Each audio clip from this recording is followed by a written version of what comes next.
Our children are priceless, and we would do anything to protect them. So why aren't you using Go Free to protect them from the most harmful ideas? Decades in the making, Go Free is a simple yet brilliant practice designed to free us from destructive socio-political ideas. As words are the tools with which we think, Go Free promotes precise, simple, and targeted language to counteract psychological warfare. When you go free of the system's control over your word choice, you liberate your thinking. As you grow, you can empower others. And the most important thing you can do is inoculate our children against the ideas that are meant to harm them.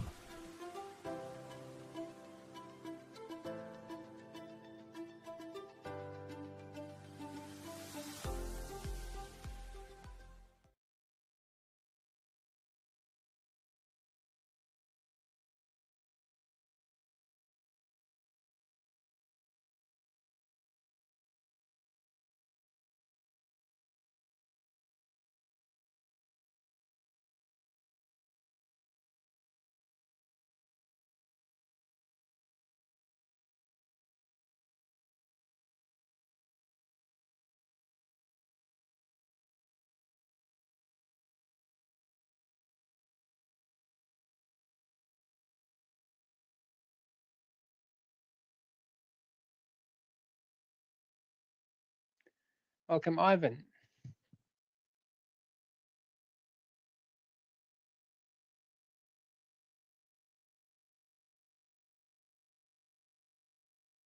Okay, let's start. Welcome to the Friday edition of the Shade Tree White Wellbeing NWG space. We hold this space every day at 2 p.m. Eastern Standard Time here on X. We are a no white guilt community that meets to practice the concepts and lexicon developed by Jason Kuhner, who's the no white guilt himself. You can find him here on X as No White Guilt NWG. That's No White Guilt NWG. On YouTube and elsewhere as simply No White Guilt. And on the web at nowhiteguilt.org. We discuss a wide variety of topics of interest to white people and look for ways to apply solutions. I'm Hans Skipper, your host. We run pretty casual here, but I ask that you raise your hand if you would like to jump in. Otherwise, I will call on speakers in turn for their thoughts. If you would like to hop into the conversation, just request a mic and we'll get you set up. We only ask that you comport yourself as much as possible to the Go Free lexicon and dialectic and act like a proper lady or gentleman of the West as applicable. Let's go.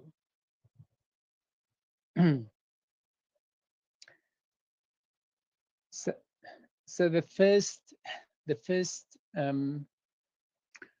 post that I put in the Jumbotron is of Tyler Robinson and his family.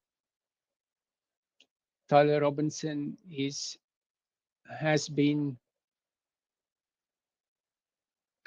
identified as the assassin of Charlie Kirk, and is in custody and will soon be charged for the murder of Charlie Kirk.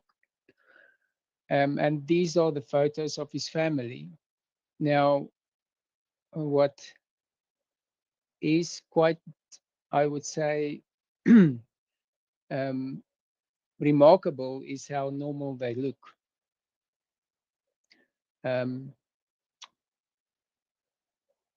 There was a rumor started by the informant of Stephen Crowder that they were trans ideology messages carved into the cartridges, but this turned out to be not the case. There were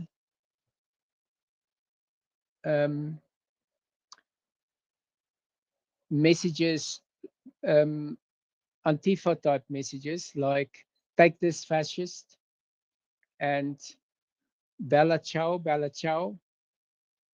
And then there's a combination of um, arrows that's some combination of moves in a computer game. So it's a computer game reference. So it's this person is clearly, or the evidence suggests that Tyler Hamilton is one of these white, anti-white, Antifa street terrorists, and he decided to um, to go further than probably all the crimes he already was guilty of behind his mask, and they used a Discord server to get the gun to him. So there's probably a serious investigation going on to try and get to everyone that's responsible. And then he used that 30-06 rifle um, to assassinate Charlie Kirk. Now, he only used one cartridge. I think there were 3 other cartridges in the magazine. So he was prepared to shoot multiple times if necessary. That's as far as I'm going to go now. CKO, any comments?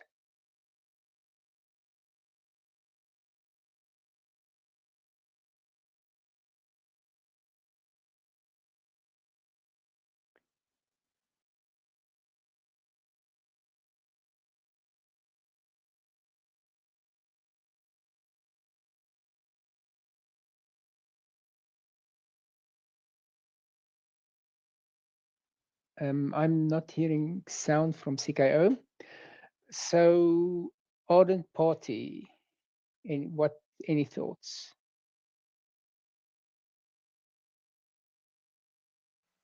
Yeah, hi guys.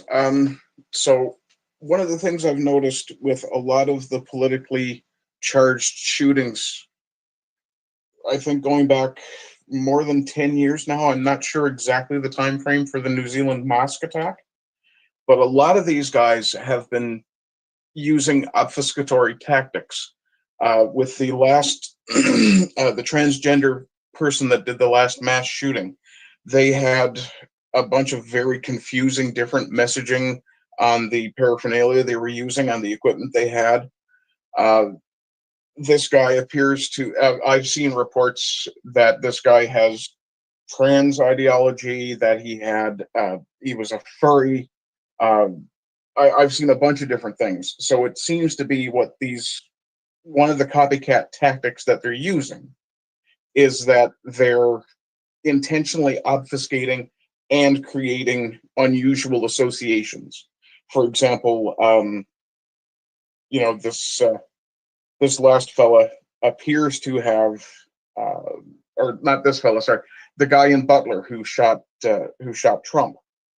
He was wearing a Demolition Ranch T-shirt, but everything that they discovered subsequently about him said that he was absolutely not the sort to look at Demolition Ranch's uh, content. So something is going on, whether it's an organized thing or it's just something they're copycatting, but they're intentionally obfuscating their motives as much as they can.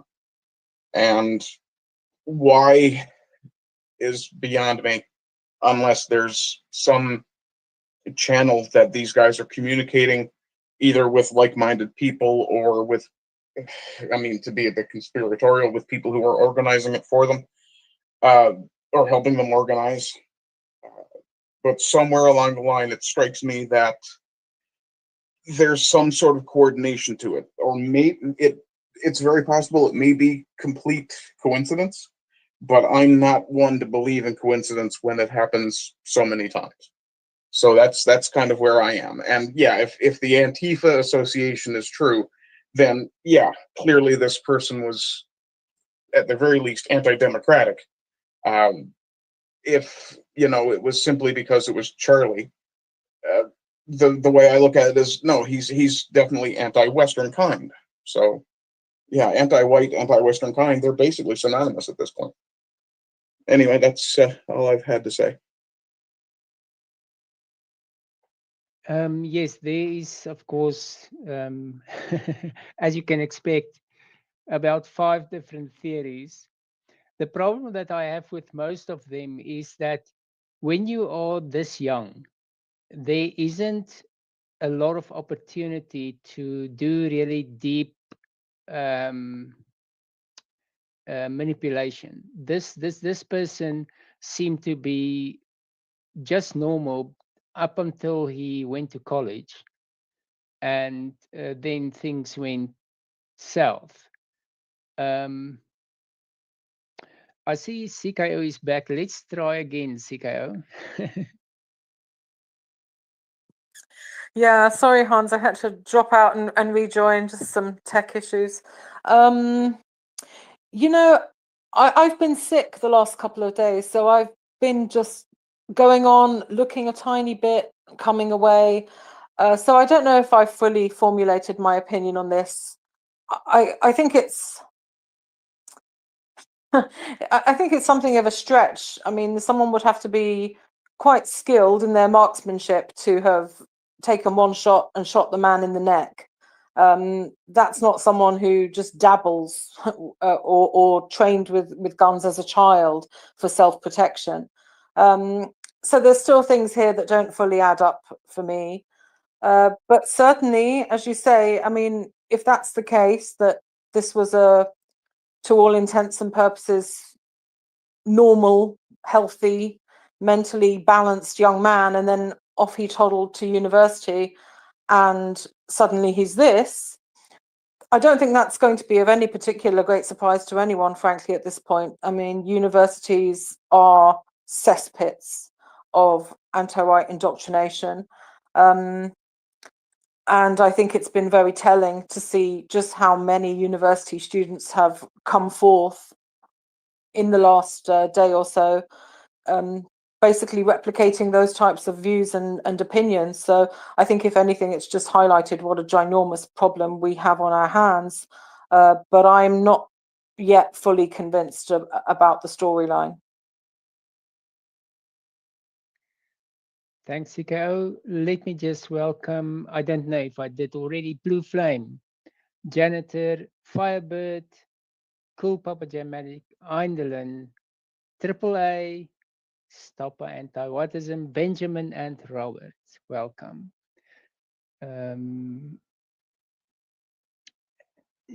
CKO, I'm going to try to co-host you again and see if it's going to nuke you. But let's see. Meanwhile, Ardent Party. Yeah, I just wanted to make the point that a lot of people are saying this guy must have been some sort of crack shot and things like that. Actually, it was a fairly short distance. I mean, my father taught me how to hunt when I was about 12, 13 with a lever action rifle that wasn't terribly different from the rifle that this fella used, apparently. And a distance of 200 yards is really not that far. And that's with iron sights. Sorry, I've just come outside, so I do apologize if there's wind noise. But from what I understand, the shot was somewhere in the region of 200 yards, but generally counted as less.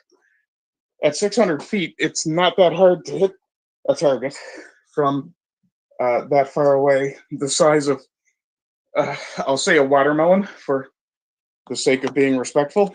But in this case, too, there's also another theory that Charlie was actually initially hit in a plate carrier.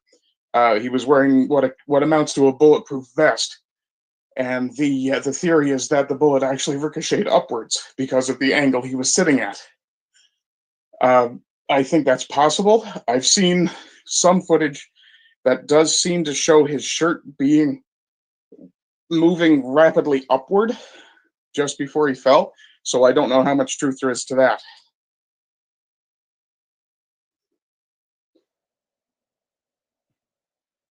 First of all, ardent party, I would add to that that you would never aim at the neck. You would aim at the chest or you would aim at the head. So that means he missed. He missed by about 15 centimeters, no matter where he aimed. It was 120 meters, and I'm putting it over in meters because that's what I know. On our shooting ranges, the um, rifle range is separated. The nearest targets are at 100 meters, and then they go up to 500. And so yes, this a 10 scope, the head would be full in a 10 scope. So this was not at all 120 meters is not at all. That's the 100 meters is the nearest you get on a rifle range. So no, not at all. And he missed by about 15 centimeters. So no, it wasn't a good shot. Crooks was a good shot because he only missed because Trump turned his head. But this guy, his height wasn't correct. And normally, what you miss because the rifle drifts horizontally, you normally don't miss on the height anyway. And the other thing I want to say is um, the 30-06 is a very high energy bullet. It goes multiple times the speed of sound, so it pulls a vacuum after the bullet, which is what you saw when it passed through his neck. It was that shockwave that pulled his thing up. Um, yes, so I agree. Not at all a good shot. He got lucky, or well, anyway. Three Godfather. Just wanted to throw my comments in about, because I saw on the stream yesterday people talking about him wearing a vest. He wasn't wearing a vest, and even if he was, that's not how a vest works.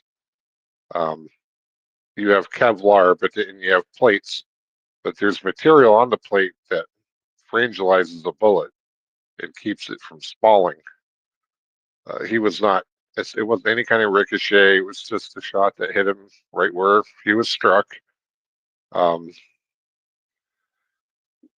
would agree with Arden that that's not really a very challenging shot.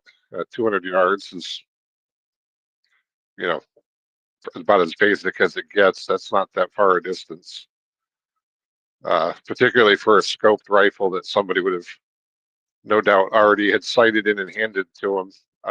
It wouldn't have taken a whole lot of skill for him to make that shot.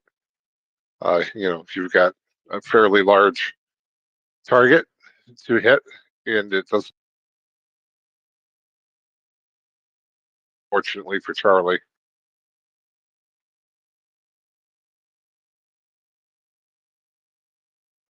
Thanks, Three Godfather. Blue Flame.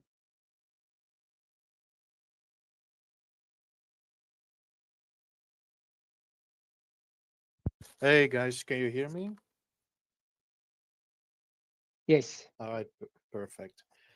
Yeah, I was trying to look around for, some commentary on Mr. Kirk being murdered, and apparently, yeah, in one video, I mentioned his name before, Josh Reed.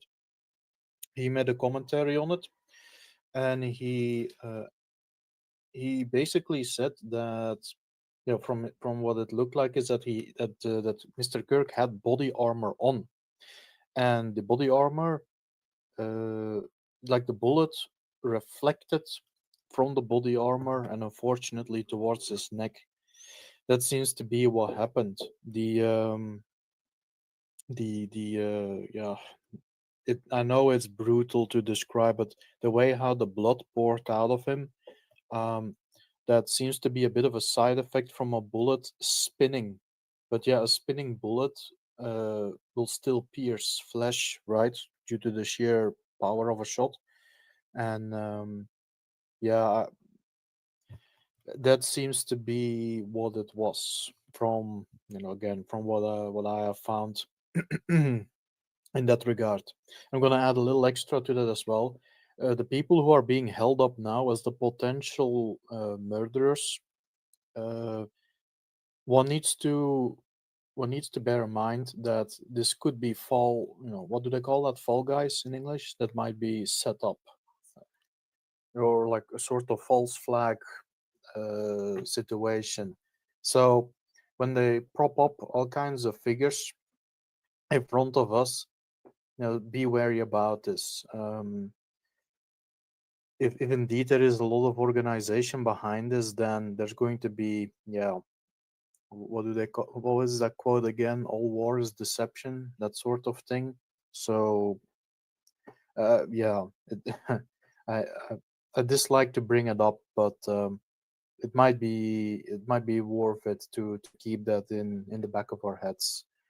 And probably isn't going to be the last attempt on other people are going to who the anti-whites want to get rid of, right? But yeah, there you go. So I just wanted to share that real quick.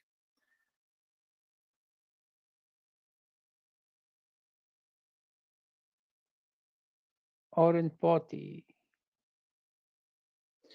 Yeah, I just wanted to say that Blue Flame, I believe it was Blue Flames just speaking. I do apologize if I got that wrong. It is, the term is fall guy or also a patsy.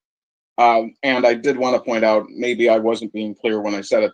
One of the theories of what happened is that it ricocheted off a plate carrier. I actually do agree with Tree Godfather. I think it probably may not have been.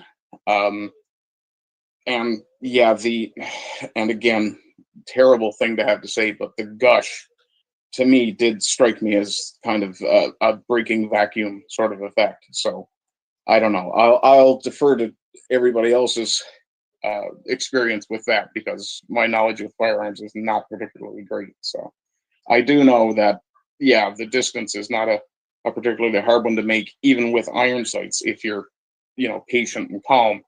The idea that he missed, so to speak, by 15 centimeters, to me, that strikes me as somebody who's pulling a trigger in excitement and kind of buck the barrel a little bit.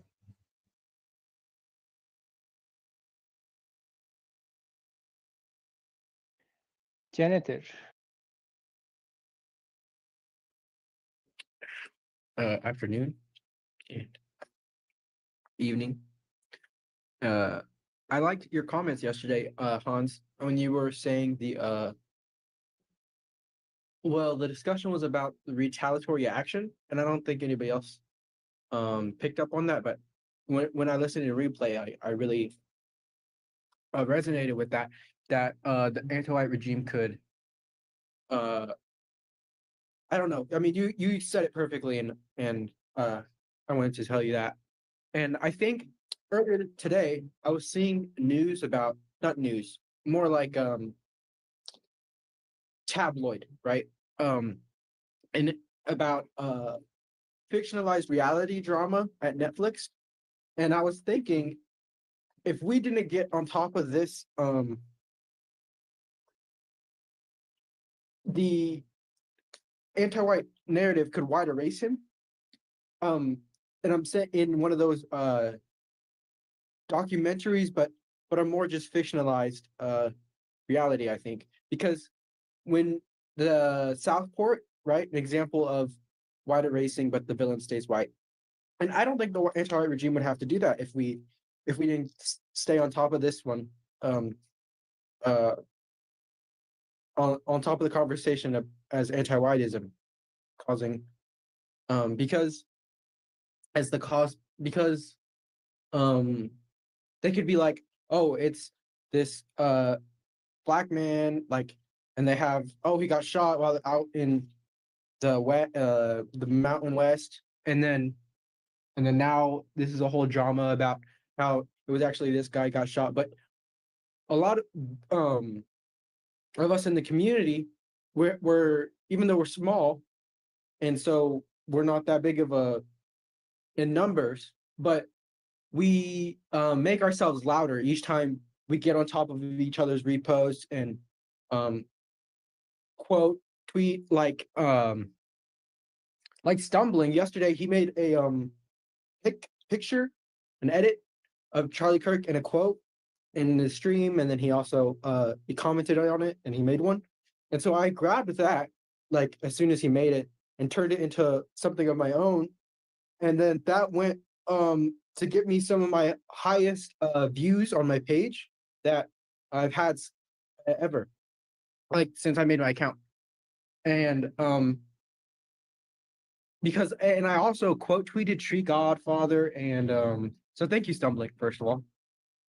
And Jay Bishop and anyways, when the news was just out and the shade tree ended that day, and I got our community's voices louder because I think the algorithm, it works like that.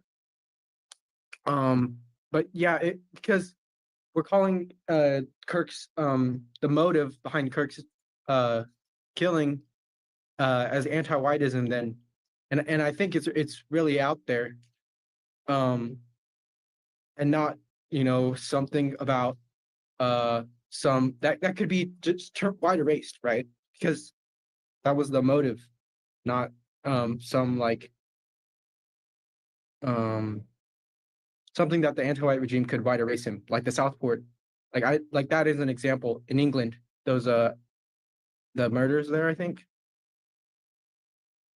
And yesterday, Grace Smith, when talking, I was taken aback. Maybe not yesterday, but yeah, and or commenting about it. The death threats. And I was taken aback there, and maybe some of you were, but that's white erasure. So,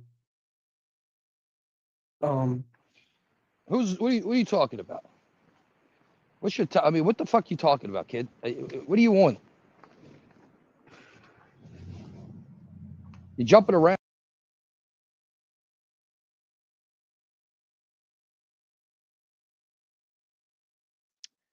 Okay, Firebird is gone. Let's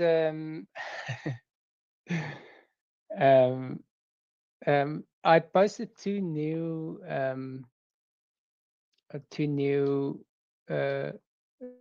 posts in the Jumbotron. The one is just a post about the Bella Ciao. It's an Italian song in the Second World War that the Italian anti-fascists sang. So it was it's probably some hero song of the Antifa street scum. And then the second one that I posted was it's now on the far left of the Jumbotron. This is a post about, I think his mother posted this on her Facebook. Tyler Robinson's ACT scores.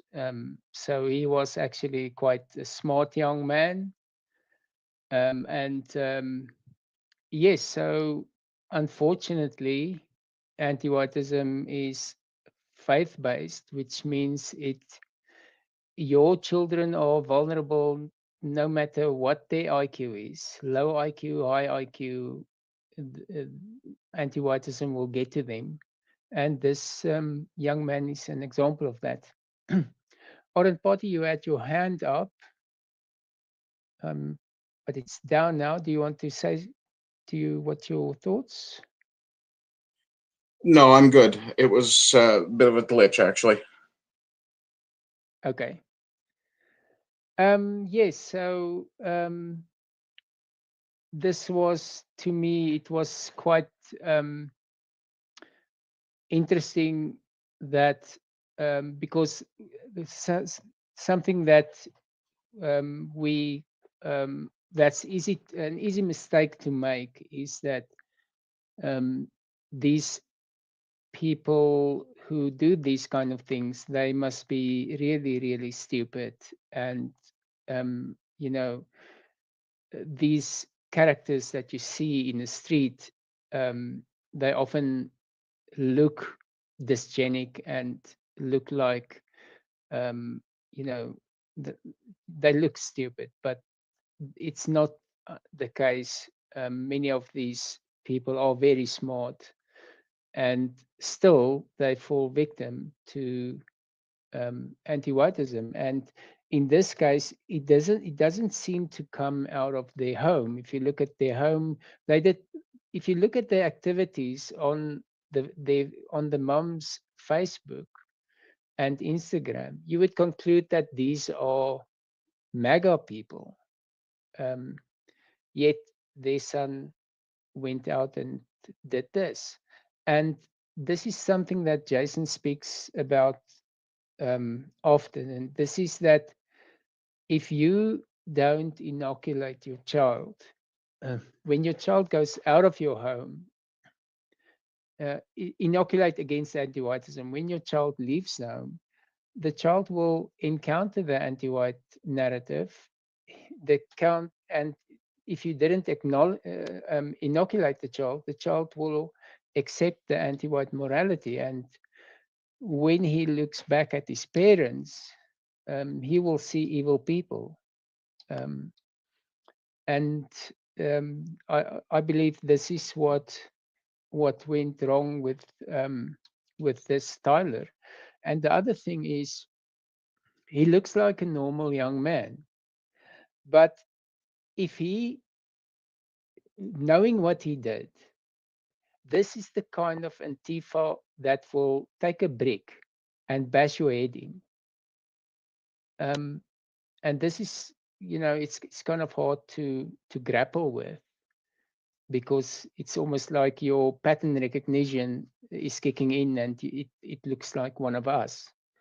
But he's so, he's um, a monster that doesn't look like one. And I wanted to put another character, because what happened now was a lot of people on social media, they supported this man, and one of the examples is from Oxford University. I'm just going to quickly post this in the Jumbotron.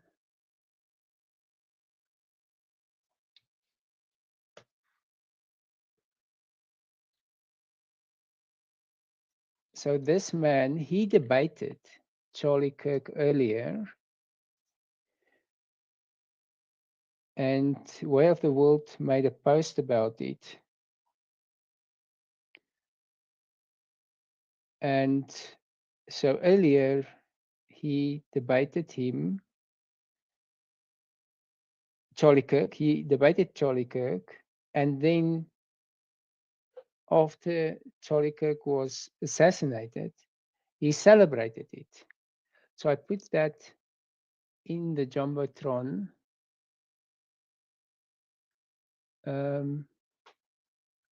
Let me see if it got there. Yes, it's on the far left of the Jumbotron. George Aberan, Aber, Aberan, Aberanye. He looks like he's from Africa, but the name George means he's probably born in the UK. So there he was debating Charlie Kirk like a civilized person. And then after Charlie Kirk was murdered, he celebrated it. Now, I don't know what if there is going to be any consequence for that. I hope so. But I was struck with the image of this ghetto black that's before you, and you have to constantly tell yourself that you have to engage with this person as if he's your equal. And this is what is happening here. Charlie Kirk debates him on an equal footing, Meanwhile, that man is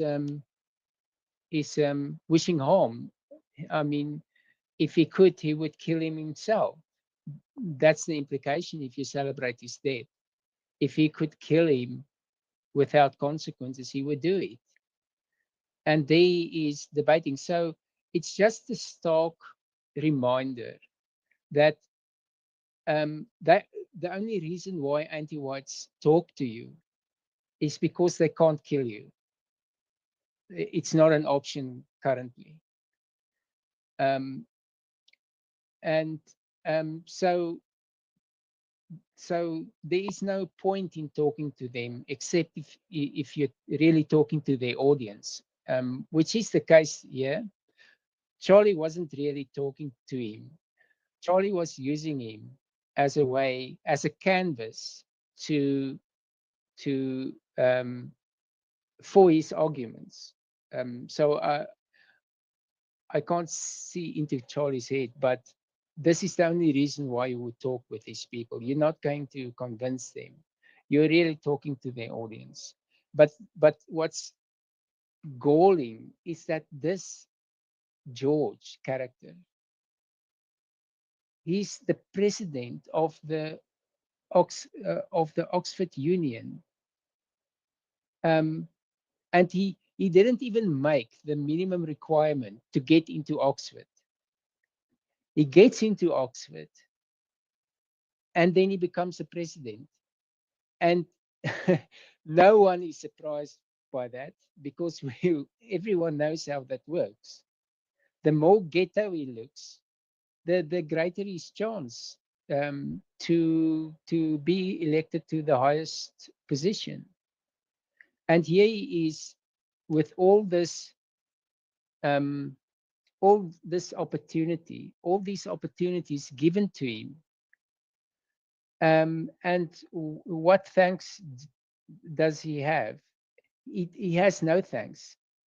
He just has resentment. Um, um, and and and I hope, and it's not it's not one person. This is a pattern of behavior. I have never seen collateral beneficiaries of anti-whiteism being grateful. I've never seen that. They, at minimum, believe they deserve it, and at worst, they have even more anti-white resentment.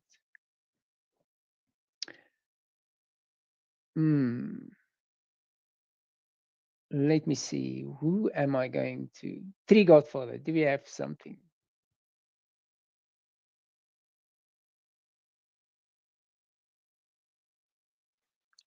I would just point out that, this is an institution, of course, that didn't exist before white men created it.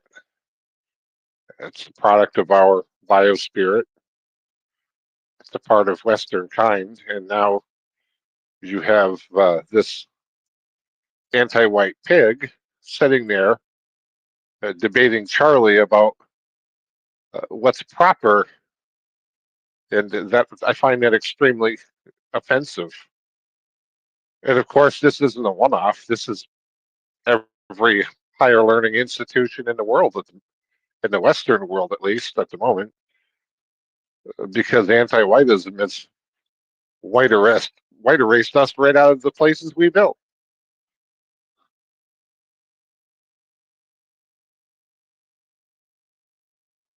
Yes, this is every institution. This is, but it makes it worse that Oxford was one of the elite universities in the UK.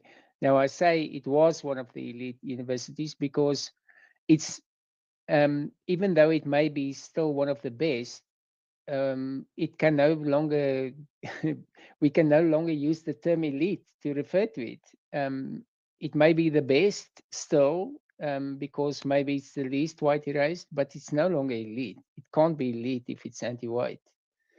And even if they suspend this person, dismiss him from that position. Um, the same criteria will be used to elect the next one. Um, so because the social morality that's driving it, it changes a lot slower. Um, but if enough of these events happen, then it's like a super tanker ship. Then the ship is going to, well, we're basically doing it right now. But it's got a lot of momentum, and Oxford is going to cruise uh, to self-destruction until we change the underlying force that moves them. But it is so disappointing because Oxford, that is it. Someone posted on Twitter um, a photo of that same debate institution a few decades ago, and of course it was young men in suits, and now it's these people who come from incompatible cultures, and they dress in a way to insult our norms, um, and they are here to destroy. This is what that one woman in the UK said on stage. She said, "We don't want crumbs off the table. We're here for the bloody lot. We're taking everything." And this is one thing that someone in South Africa also said. She said, "We don't want you to give us your farms. We want to take it." It's that mentality. They come here, no grateful, they're not grateful at all for all the opportunities. They are resentful, so resentful that everything that they don't want you to give um, your wealth to them. They want to take it. That's how resentful they are. Yes, so that was so this George character. There's of course a lot of people like that. I just want to um, post a funny one if I can find it. Yes. This was quite funny because one of these characters are getting identified, and they are getting, they are feeling the consequences, some of them. And I'm going to put one of them in the Jumbotron. He was getting fired, and then he put a TikTok video of his reaction.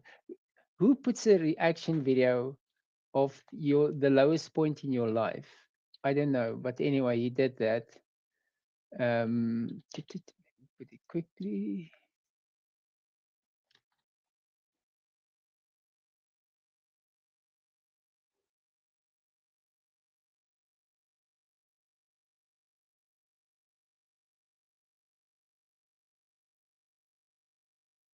Uh,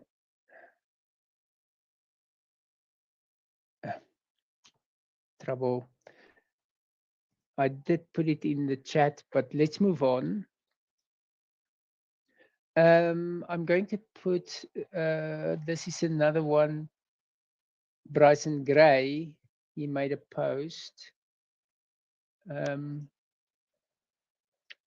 And it's about the predictions. I mentioned that there is quite a few theories running around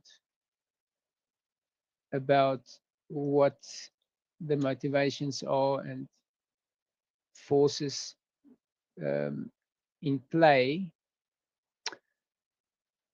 And Bryson Gray made a post to say, well, you were all wrong. None of that happened.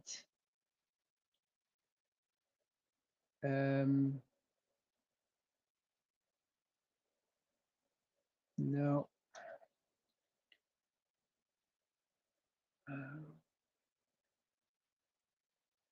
Sorry, I'm just getting the jumbotron to take it. Okay. Okay.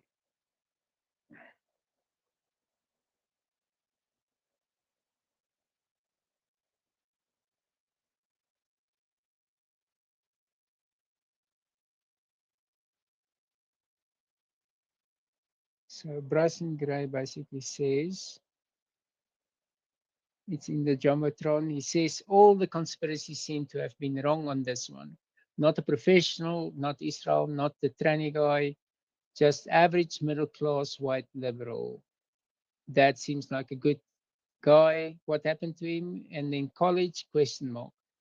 Now, of course, we wouldn't call him a white liberal. We would correctly identify him as a white anti-white. Other than that, yes. But we, from the start, everyone in our community knew he would be one of two people. He would either be one of these crazy, maybe Groiper type people who thought Charlie Kirk was too friendly with Israel, or he would be anti-white. And he is anti-white. He's vehemently anti-white. So we got him dead to rights, I would say. And he asked the question college, which is, I think, what did happen to this young man. Now, there is a lot of posts from content creators in the explicit white sympathetic sphere that pushed this narrative about Charlie Kirk um, um, going or being being dangerous to Israel. That he's a threat to Israel, and this is why he was murdered. And they still are not letting that go. So it's still going on. But even the Way of the World, he posted a post to insinuate that this was a Mossad operation. But let me put two other posts that I found. There's one from Andy No. He also pointed out that the theories was in fact not correct.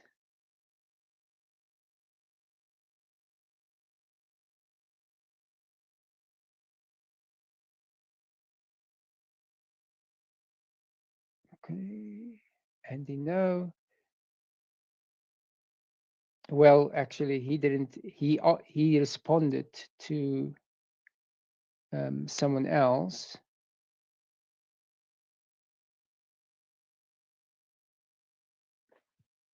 Let me just see if it's in the Jobotron.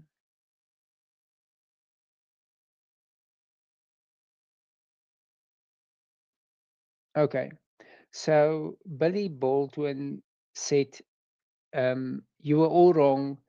The killer is not black. He's not trans. He's not Muslim. Not an immigrant. Not a Democrat. A white Christian conservative Republican male with a gun," which is a total mischaracterization. The most important thing about Tyler is that he was anti-white, which this Billy will, of course, not mention. But it also points out how you can easily go wrong if you are anti-black or you are anti-trans or anti-Muslim, because these are just different expressions of anti-whiteism. And by Muslim, I mean now radical Islam in Western civilization. That's always anti-white. Muslim may not be anti-white if it's outside of Western civilization, but radical Islam in Western civilization is always anti-white. Democrats are always anti-white. So the only immigrants are always, illegal immigrants, border crossers, they are always anti-white. They have to be, because they are coming into into Western civilization to leech off white people. So by definition, they are. So all of these categories, except for, I would say, black, not necessarily. So once again, we would not fall into this category. We wouldn't make this mistake where someone can attack. Now, Andy he points out that Robinson wrote the Antifa chant, Bella Ciao. He had take this fascist on one of the cartridges. So he's clearly, and he said in a conversation shortly before the murder, he had a conversation with his family where he said Charlie Kirk was spreading hate. So it's clear that Charlie Kirk was anti-white. Now, of course, Andy says he's Antifa, which is anti-white. So it's once again all these people who. This is why there were a lot of big accounts were waiting to see what happened, because they couldn't really respond before they know more. But we could pull the trigger to early on the story, because we already had quite a good idea what was going on. And like I said, most of these categories that Billy Baldwin enumerates are expressions of anti-whiteism. So we don't really care what flavor of anti-whiteism it is. We know there's going to be some facet of anti-whiteism in it, because Charlie Kirk, he was a white male, a straight white male. Just by existing, we know he's going to be and he's going to be a problem for anti-whites. And then he was on the path to white well-being, and his positions, most of his positions, were heretical to anti-whiteism, and of course his position on the trans ideology was one of the things that was heretical to anti-whiteism. Let me see. Eindelen, you haven't had an opportunity yet. Do you have any thoughts? Yeah, I think you made some really good points. I saw quite a bit of this stuff that you put up. I didn't get to see the debate with this black guy, but I was I was thinking about looking for it, but I did see the other guy, the they thems, these anti-whites. They're really losing their shit, which is good to see. It's not enough though. But I saw that one guy, he had a complete meltdown on camera because I guess he had just gotten a phone call from his boss because he lost his job. He got put out there for the stuff that he said on social media, so rightfully so. Um, yeah, it's definitely good to see. But you see, yeah, I saw too that Andy he's getting death threats as well. I guess he's on a list now with I guess with other people that are directly being targeted by Antifa. So I guess all them guys kind of have to they're gonna have to change how they go out and address the public. I guess I saw Ben Shapiro too. He's supposed to be taking the position that Charlie Kirk had, where he's gonna go from school to school and debate. He's already kind of done some of that. And of course, we know with Shapiro, everything's kind of laced with he's more Israel first than anything. Um, yeah, it's a lot of stuff going on. I saw that guy that everybody saw him in the audience after Charlie Kirk had just gotten shot. He stood up and he was like cheering, like fist pumping, and just like really hyped up I mean, you could see it on his face. Like he turns around and everybody could see like he's just giddy and so excited that he had just gotten shot. Well, now he got tracked down and he's going back on he's saying that he's going to address the public, but he's really scared now too, and he's saying that that's not what he was doing. He's trying to make it out like he was trying to distract the shooter from after Charlie Kirk got shot. He basically said he was distracting the shooter so the security team could get away, which is complete nonsense. But I guess he's gotten so many threats now. I mean, this is different than other situations. People are really taking it to these people. So, and I also I don't know. I just Fire Turd or whatever his name is that got kicked out. I think it's really lame to come in here and like just kind of lose your patience with somebody that's like really, because sometimes you get up here. I have the same problem too. It's hard to like put your thoughts out exactly. Sometimes stuff sounds different in your head, and you're trying to put your thoughts together as you're speaking. It's not as easy as it looks, but I saw what you were saying too, janitor. With the numbers going up, it's good to see. Um, and you're right. Like we really need to. We I mean we already do that, but supporting each other's stuff when we have this opportunity right now to really push our message, and it's working. I've seen it work. So I saw what you were saying, and I always like what you say though. You always got something good to say, and for your age and everything, going into your classroom, and actually that's part of this whole thing. Like we're talking about college students and stuff like that. That's what a lot of this is centered around. So to come in here and like lose your patience with I'm not going to say kid, you're not a kid, but somebody younger from our community that's just trying to like put their thoughts out there. It's like, fuck you, man. So I just wanted to say that. Eindelen, uh,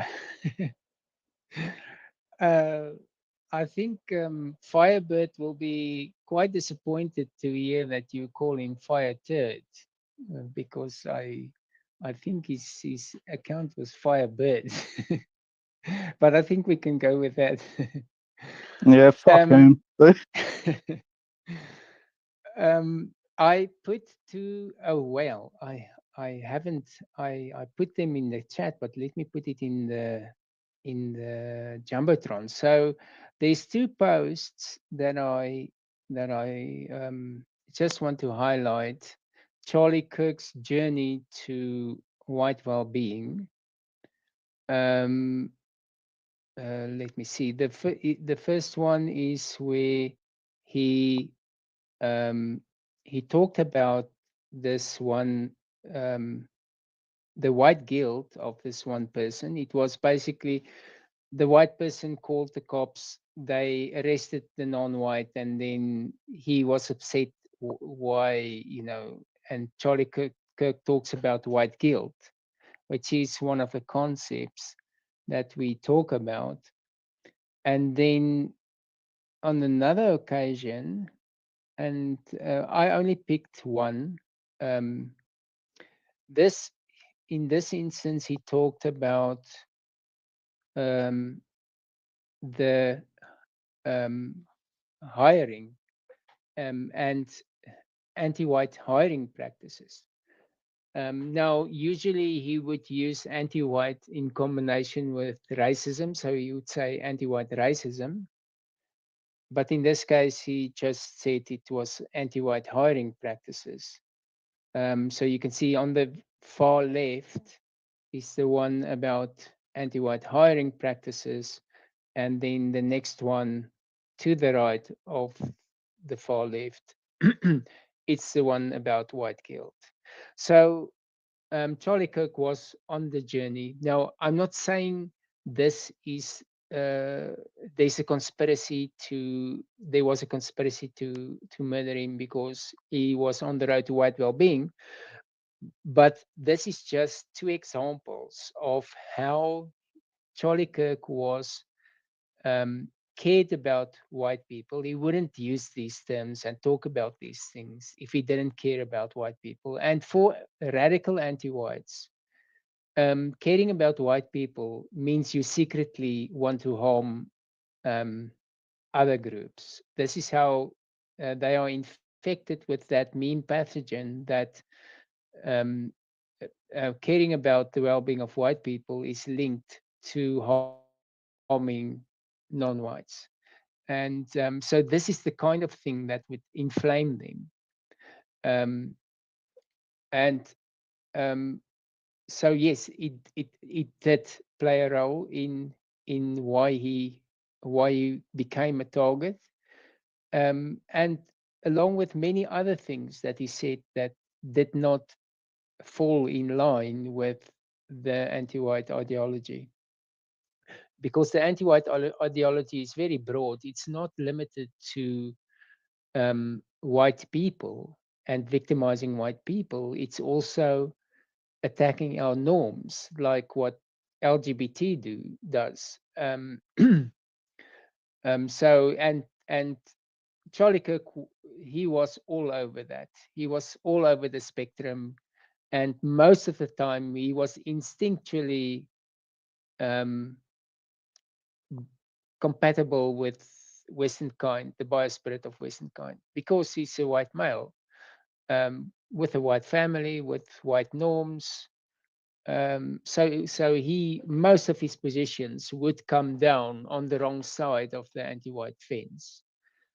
Um, and this is just two examples to show that he wasn't like these white negatives who would explicitly avoid using our lexicon because they are me nots. Charlie Kirk was on a journey, and it's a genuine loss for us because um, I mean this one that we talked about anti-white hiring practices. This was March this year. This year. So who knows? You know what it would look like in 6 months. He was talking um, about Irina, the Ukrainian woman who was murdered, and in similar terms that we can't ignore the fact that um, that the murderer said, he repeated, I got that white girl. And Charlie Kirk pointed it out. And in fact, 17 hours before he was shot, he posted a picture of Irina, and he said, America will never be the same again. And that was 17 hours before he was shot. So I want to put an image. This was quite striking when I saw it. It is an image of the two killers. Morgoth posted this. I'm quickly just going to share it.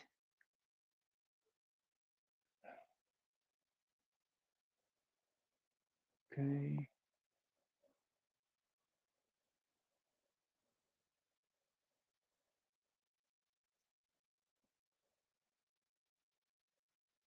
Okay, I shared it in the Jumbotron. Is once again on the far left. Eindelen.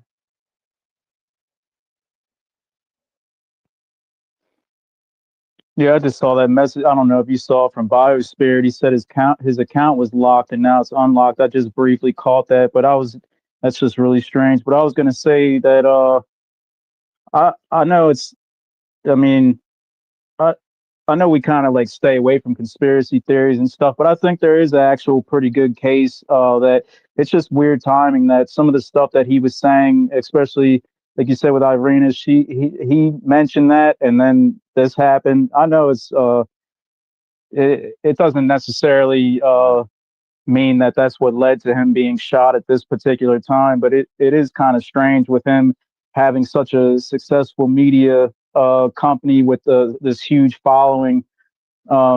It just, yeah, I mean, and like you said too, with him speaking out about anti-whiteism and anti-whites, it's just there's nothing to gain for that.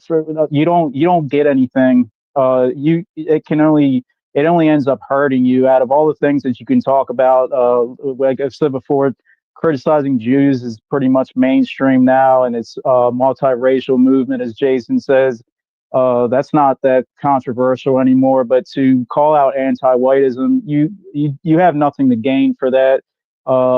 In the eyes of the media and the public and everything. So for him to actually start going in that direction, you could just tell that's what was really on his heart. So it's every day that we kind of see more of that, it just gets a little bit worse because we really don't have anybody else comparable with that type of following. So I thought that was a good point.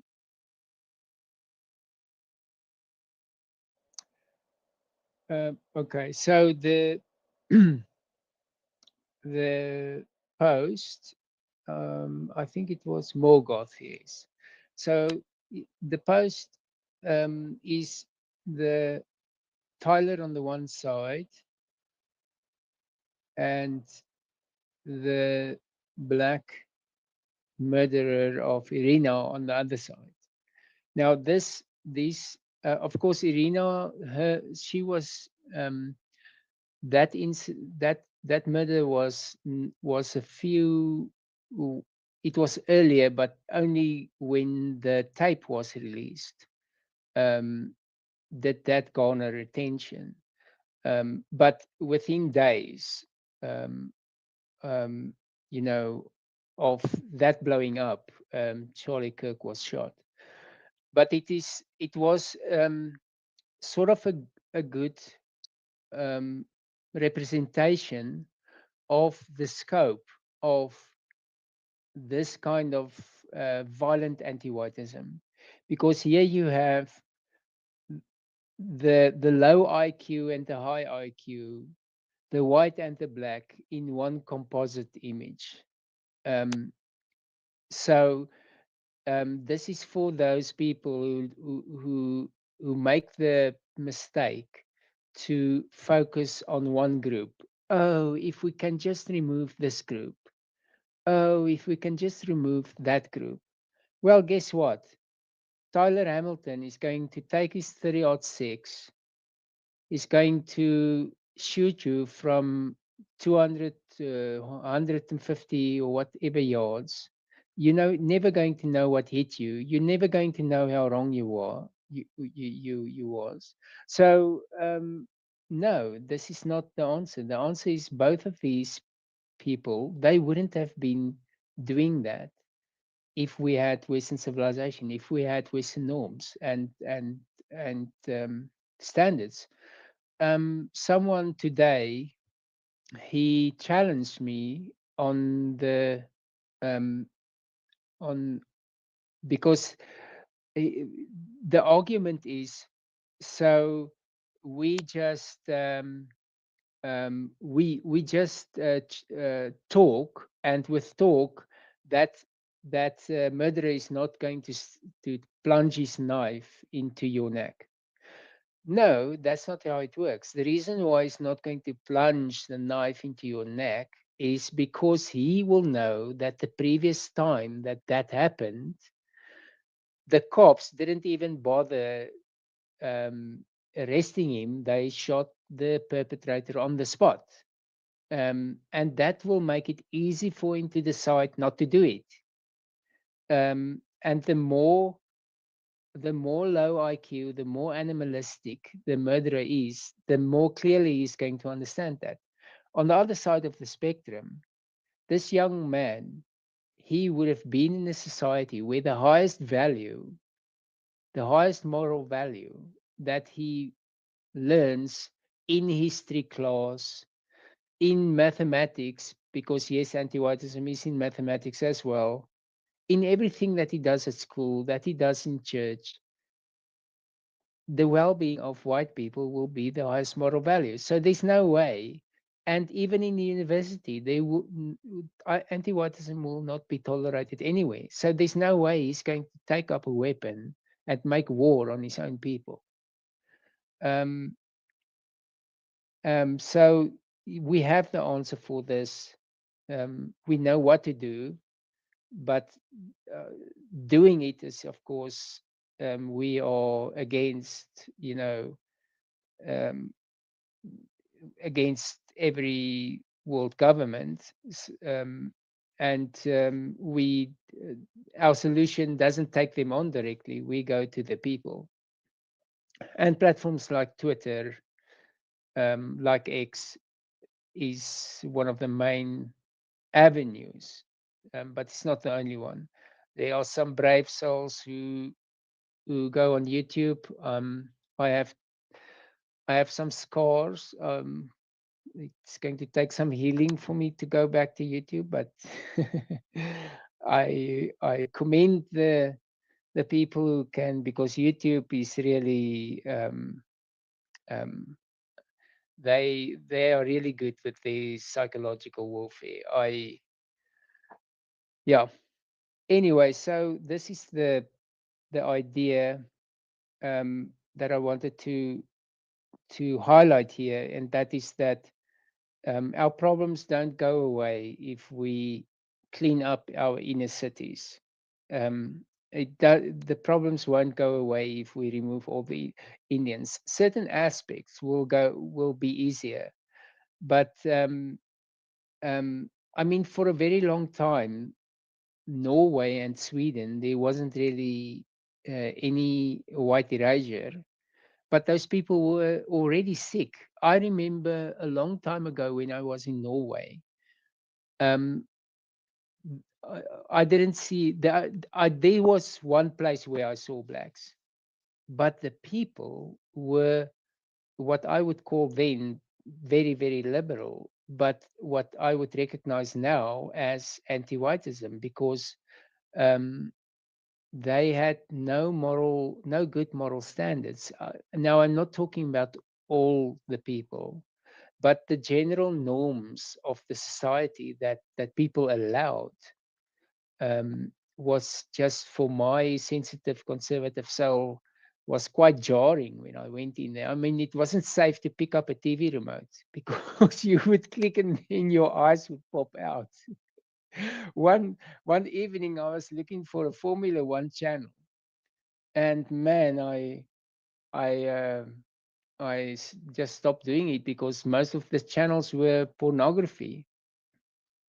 Maybe it was because I don't know. Anyway, yes. So anti-whiteism isn't limited to blacks in the inner city. It's not limited to powerful Jewish anti-whites um, who have their own agendas. It's everywhere. Eindelen. No, that's a really good point, and it's not exactly what we were talking about yesterday, but for my example, it kind of goes along with it with the good versus evil from the Christian's perspective. I was trying to think of an example where I really see that a lot, and what I could remember was recently a few months ago we had I mean they're still ongoing, especially in places like LA. These ICE raid riots, or well, they're protests that are in the basically retaliation for the ICE raids and everything. I mean, we call them they're it's anti-white terrorism, but that's basically been going on for a few months now. But we expect that from these like liberal cities and stuff, but these states that they're like still majority white. I was shocked to see how many of these majority white areas were willing to go out and they protested peacefully. They they're not out there looting and burning down stores and stuff or anything like that. It was very different because they go out there with their American flags, and for everything else they look like they're patriots, but they're protesting ICE. They're protesting the turning back all the immigrants and stuff. It's very strange because they're pretty much completely removed from the damages done by these people coming into the country. uh I just kind of I was thinking about that, and yeah, it doesn't have to just be non-whites or left wing. I guess they are liberal, but a lot of them seem like they're still Republican. They just hate Trump and they hate his policies, so they're pretty anti-white.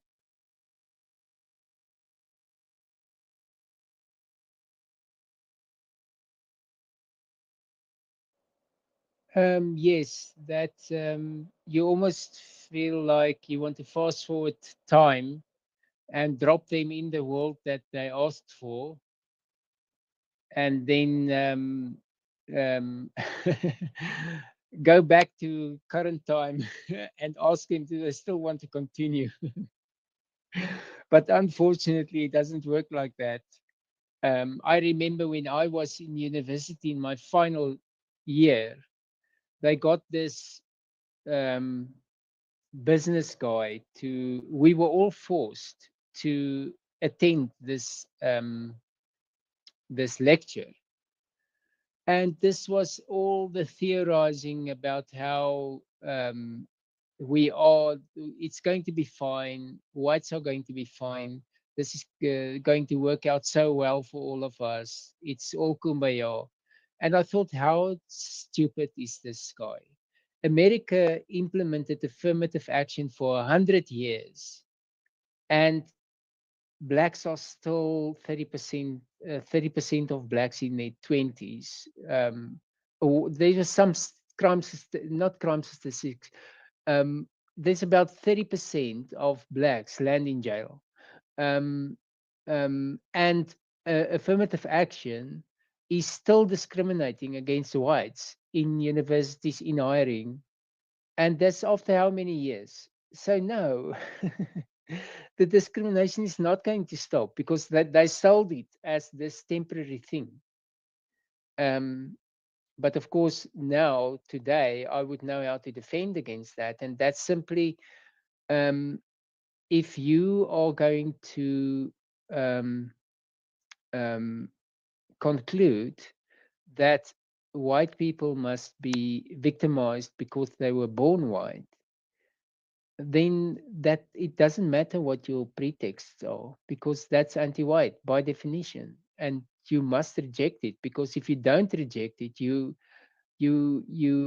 are in principle okay with the notion that white babies who are still in the womb are already targeted for future victimization.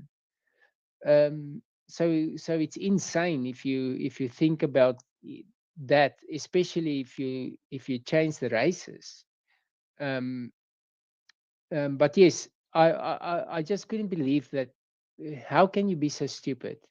There is America, an example for us. Affirmative action has been how many 100 years in place, and it's still going, and they're still complaining that there's not enough discrimination against white people. And here they come to South Africa and tell us, no, no, no, this is going to work out fine. And that was a white person. That was a white person, and I was thinking, because this is now um, this was this he's speaking to white students in science, in the science faculty.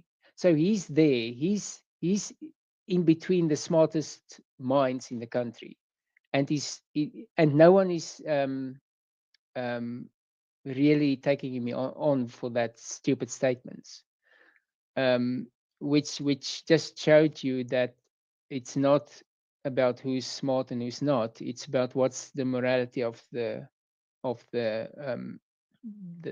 society at that time, because we didn't have the tools to defend against that without looking like the villain. Andelen.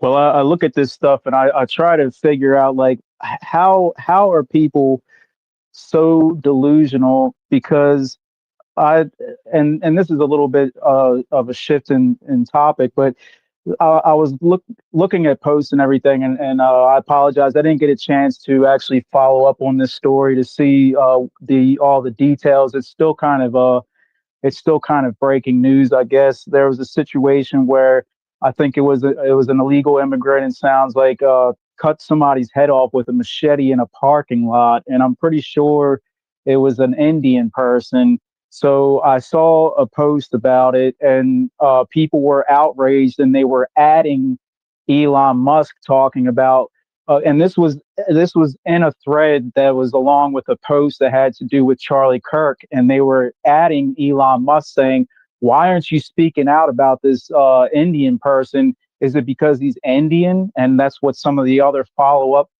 responses were from other Indians. You could tell because of the language that their names were whatever. So the delusion is there. I'm not going to sit there and argue with these people, but we just had that situation where this fucking Indian trucker killed people with just being completely careless, and as we were talking about yesterday, had over 2 million signatures to his petition in support of this person, even though he was dead wrong. And the delusion is just like out of control. I try to figure out like how can it be that people are just so, like I said, delusional. And I really feel like with the more advanced that these algorithms get, the worse it is for people, because I'm feeling like it's putting people in their own little echo chamber where they don't see anything outside of their little bubble, their world, if that makes any sense. Because not I know people are blatantly dishonest. I'm sure of it. There's people that they know damn well that they're wrong, but I really believe that some people they believe their own BS. It's like this black kid that was debating Charlie Kirk. I look at these people that have gotten into Ivy League schools and top of the line colleges that for white people, it's almost impossible standards to. I mean, you have to dedicate yourself. You have to dedicate your life to achieve on a level that's going to get you into one of these Ivy League schools. And they don't. The standard is set way low for them to get in, and you would think that they would understand that how is it that none of them ever make this conclusion? But I guess they don't. I don't know. It's a little bit different than what you were specifically talking about. But it just goes along with the delusion of people nowadays. I just can't. I can't wrap my head around it.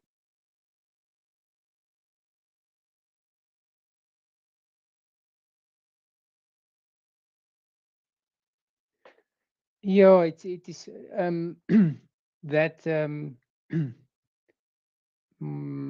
freezing up. I'm hoping I'm still coming through. Janitor.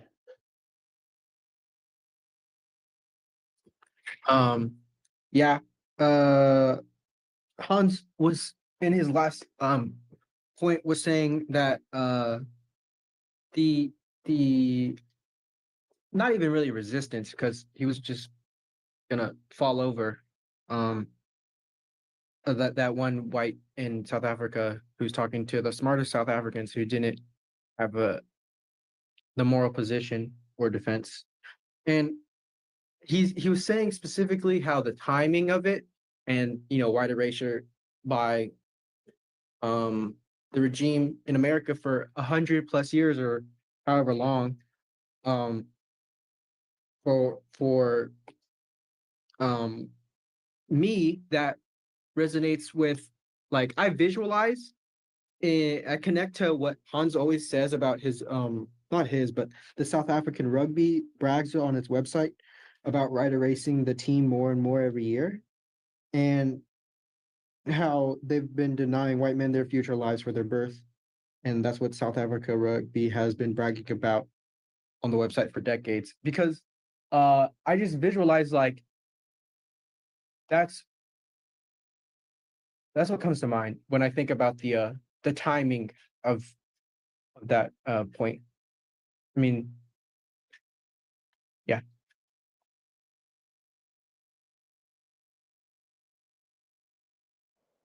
Yes, the because the illusion that or they sell white erasure by telling you you're going to take some pain, but it's only going to be a short while, and then everyone's happy.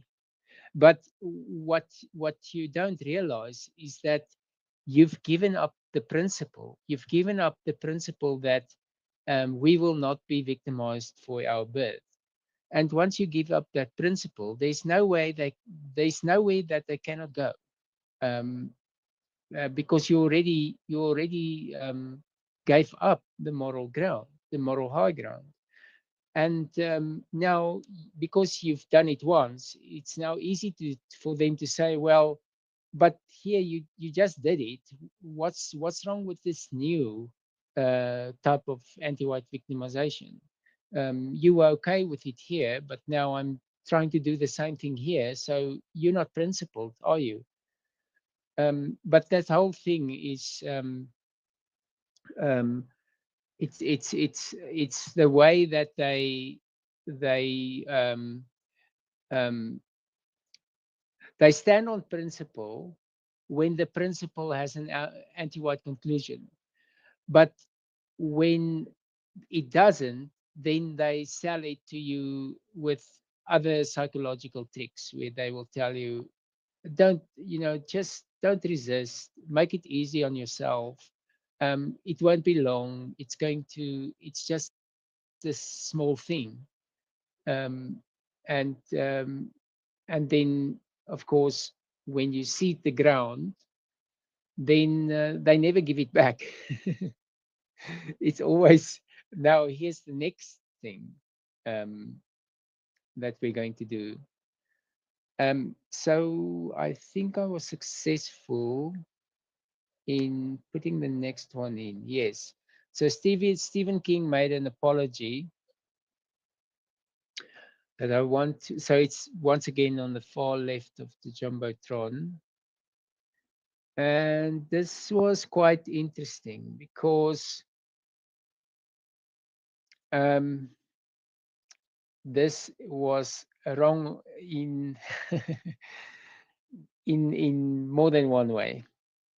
Um, so let me read what Stephen King's original post was.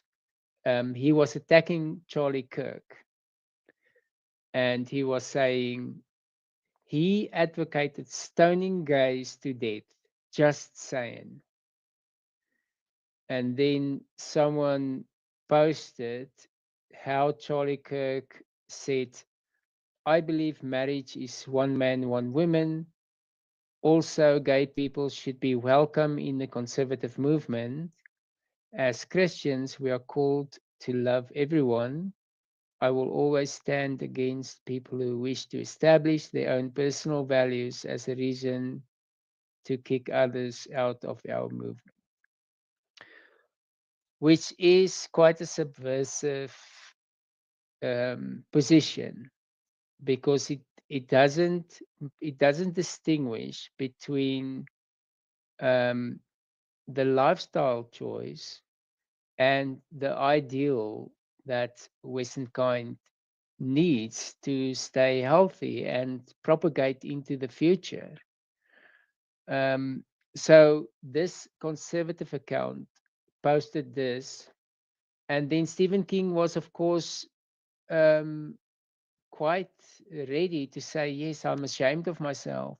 Because here, Charlie Kirk was measuring himself against the anti white yardstick by saying, effectively, he was saying, it's fine, you know, man, one woman, any other combination, it's all fine.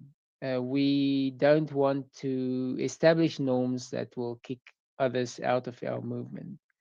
But of course, it's not fine because we have one ideal, which is the white nuclear family. And then we have other lifestyles that we accept, but they are not the ideal. We have one ideal, and that one ideal is the one that is under attack all the time. And this is one example of the attack, where where they are put on an equal footing. Um, so that was my the last topic um, about this subject. Let me see. Does anyone have any thoughts they want to share? Oh, I see my speakers have dropped. So now let me hear. CKO, do you have any thoughts? Nothing that I want to say specifically about the Stephen King comment. Yeah, I'm gonna skip on that at least for now. But in regard to the other things that have been said, yeah, of course, every person who speaks for white people positively is valuable, and certainly, yeah, I think you make a good point that the posting of the educational results of this young man and so on and so forth. I mean, it's interesting that that's all come out. A good reminder for people to be more discreet in what they post about their family online, perhaps. But yeah, that will certainly be used to just once again blame and vilify white people, specifically white men, and white men who are pro firearms. So it's all been set up very, very nicely. Let me think what else there was. I think with this idea of, you know, people's intelligence, I would say that, yeah, even people who are coming out of university with degrees and so on these days, that for me is not something I would equate necessarily with them being intelligent people. And there are certainly huge numbers of people who are out on the streets that are just muppets, absolute muppets, even if they have degrees, whether they're young, whether they're, you know, grown. I don't care. Just listen to the mindset of these people. They may have brains, but they're absolutely indoctrinated. There's no critical thinking taking place. And in terms of Bella Ciao, I find that so perverse, you know, these people using this song, because I doubt most of the people singing it could really give any explanation of the background of that song, or, you know, any particular detail on it. Most of them have probably picked up that song from watching Money Heist, the TV show Money Heist, where it became, you know, very, very popular, and there were lots of people making remakes and so on. So most of these idiots that are out reciting Bella Ciao probably have no idea of the history of that song. But again, yeah, I mean, I don't trust the government in terms of the information that they put forward or the education that's being given to children. And in terms of the African clown at Oxford, I mean, what an absolute disgrace. But that is really the epitome of the United Kingdom now. We have this hateful, rabid, anti-white Yoruban that we are now supposed to accept as British as I. And we have also, there's been one of the Labour MPs, Baroness Amos, has come forward defending him. And again, we're supposed to accept that these people are exactly the same as us. But of course, you know, this is some witch from Guyana. So it just goes to show once again, you know, the power of peoplehood. Of course, she was going to take the side of this young African man and defend him. It's not, you know, even slightly surprising.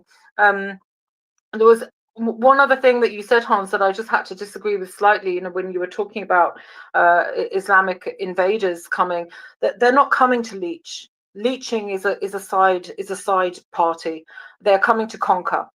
and within the confines of their ideology, leeching is permitted. It's acceptable that whilst you are conquering another country or another people, living off them is accepted within their belief system. So I just wanted to clarify on that. But again, yeah, all of these people have a peoplehood. All of these people have group power and well-being by way of their group. Hopefully our people will start to see that and to wake up to that.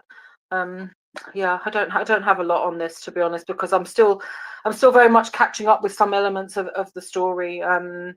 I will say one other thing is that I think it's insane. So I didn't realize how close the shooter was. I think it's an insane security setup for a man of his position to be going around without a proper security team, without, not vested, that, someone could take a rifle into a university for an event like that. That's a huge failing on, whoever was responsible for him and his security.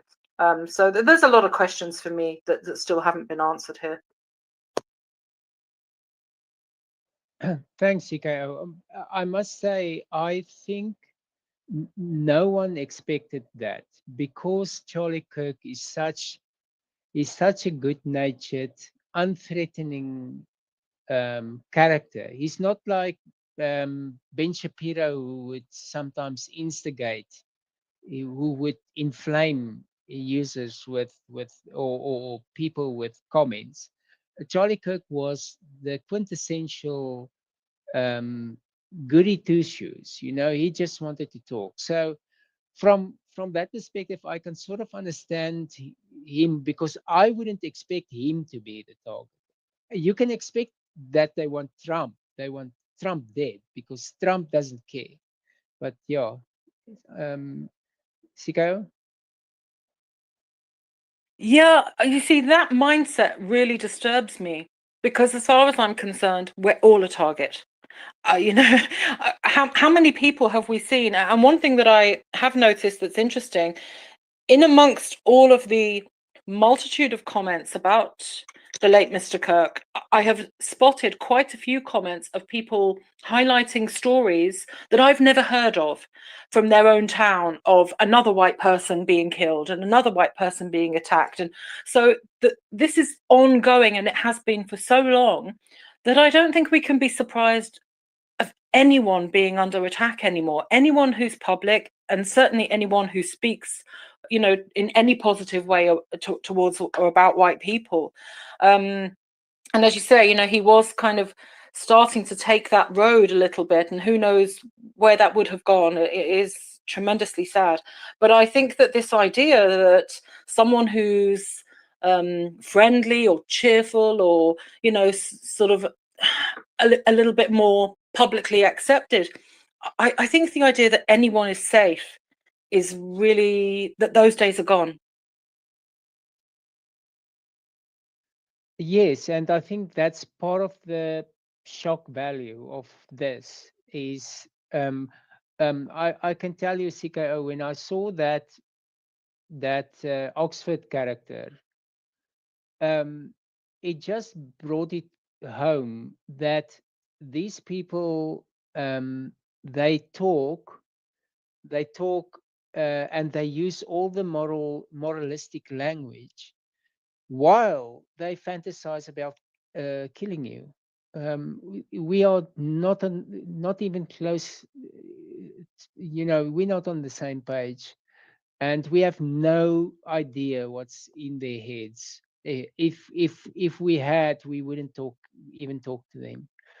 But I just have to ask, did you see that non-white woman who said on stage that she's not happy with crumbs. She's coming to the UK to take everything. Did you see that? Yeah, I haven't seen the video, but I've seen a still shot of it. So I've seen a couple of posts of it, and again, just not remotely surprising. This woman is in our government. That's been our life here for a while, And you have to be living under a rock really at this point, if you're in the UK, to not understand that this is the mindset that these people have. She's a Muslim female MP. It's absolutely everything that's wrong with our society, in my opinion. And there's a reason that every single female Muslim MP failed to speak out about the anti-white rape gangs or offer any words of support for all of the victims. Because exactly the same as with Baroness Amos and this African boy, they make their position very, very clear. This is warfare. This is absolute warfare on our people and our country. And it's not one or two of them. It's all of them. So, yeah, I wasn't remotely surprised about it. It's not the first thing that she said. This is a woman who spends most of her time, instead of actually doing her job and working for the people of this country, she spends most of her time talking about Palestine and Gaza and so on and so forth. So these people, as we know, they work for their own people, they advocate for their own people, and their interest is their own people. So that that hasn't changed. That's not going to change. And unfortunately, their numbers are growing. Their numbers are growing, and their ideology is growing.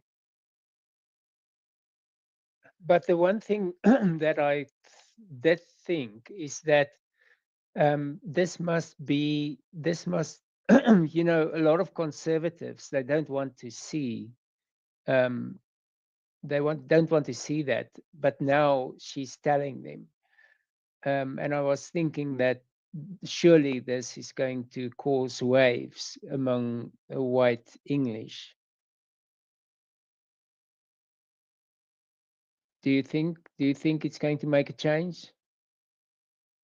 I don't think it will extensively, to be honest. I don't think it will, because I think that the people who are all out there putting up flags and protesting outside hotels, and the people who are all being slurred with, you know, with various anti-white slurs thrown at them, they already know. They've known for a long time, most of them.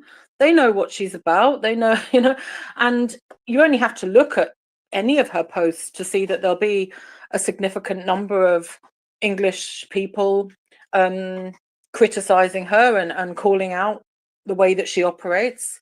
But I don't think it will have much change between the parties. No, I don't think it will, because this has kind of been accepted. And I think that highlights perfectly why, you know, this is not about left or right. Both sides are just as bad. You know, they're almost indistinguishable at this point. So I'm not convinced that it will have like any significant impact.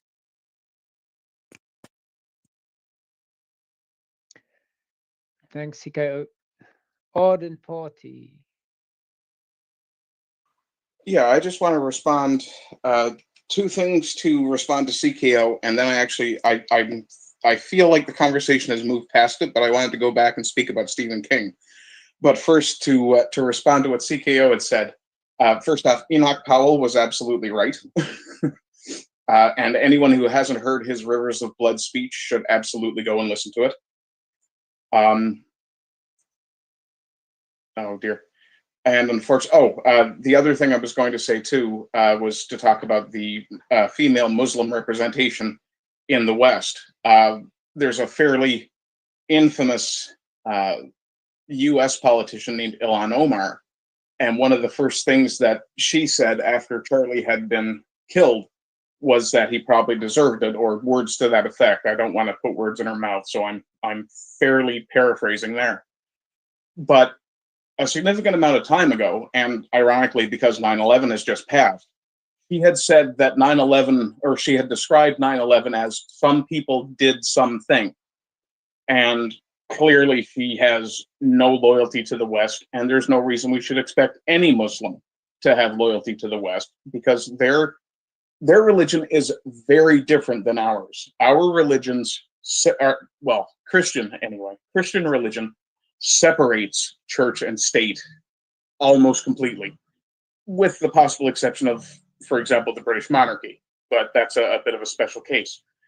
But just to go back to talk about Stephen King, he's issued a couple of different apologies in the last day or so, and I mean, I'm catching flack in my DMs because I'm responding to him by telling him, and I apologize for that dirt bike. Have you ever heard of a muffler, you asshole? Sorry about that. But the the thing I'm catching flack for is because when Stephen is issuing his apologies, I'm being conciliatory. I'm saying, you know what? Good job. You did a good thing here. Now do better. And other people have been coming into my DMs and saying, why are you being nice to Stephen King? He's a leftist asshole, or whatever words they use. And I point out to them, yeah, but I'm not trying all that hard to reach Stephen.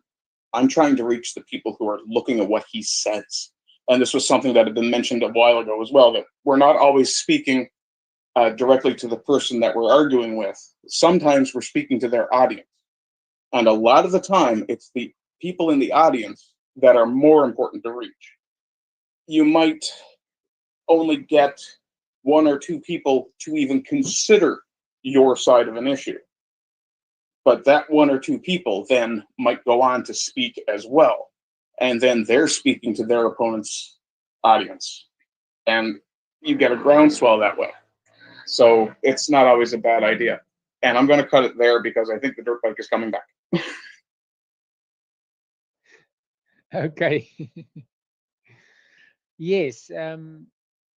Yes. I mean, that's my position as well. Because that's why Stephen King is not blocked. If he had a small audience, he would be gone already. Let me just quickly look at the comments.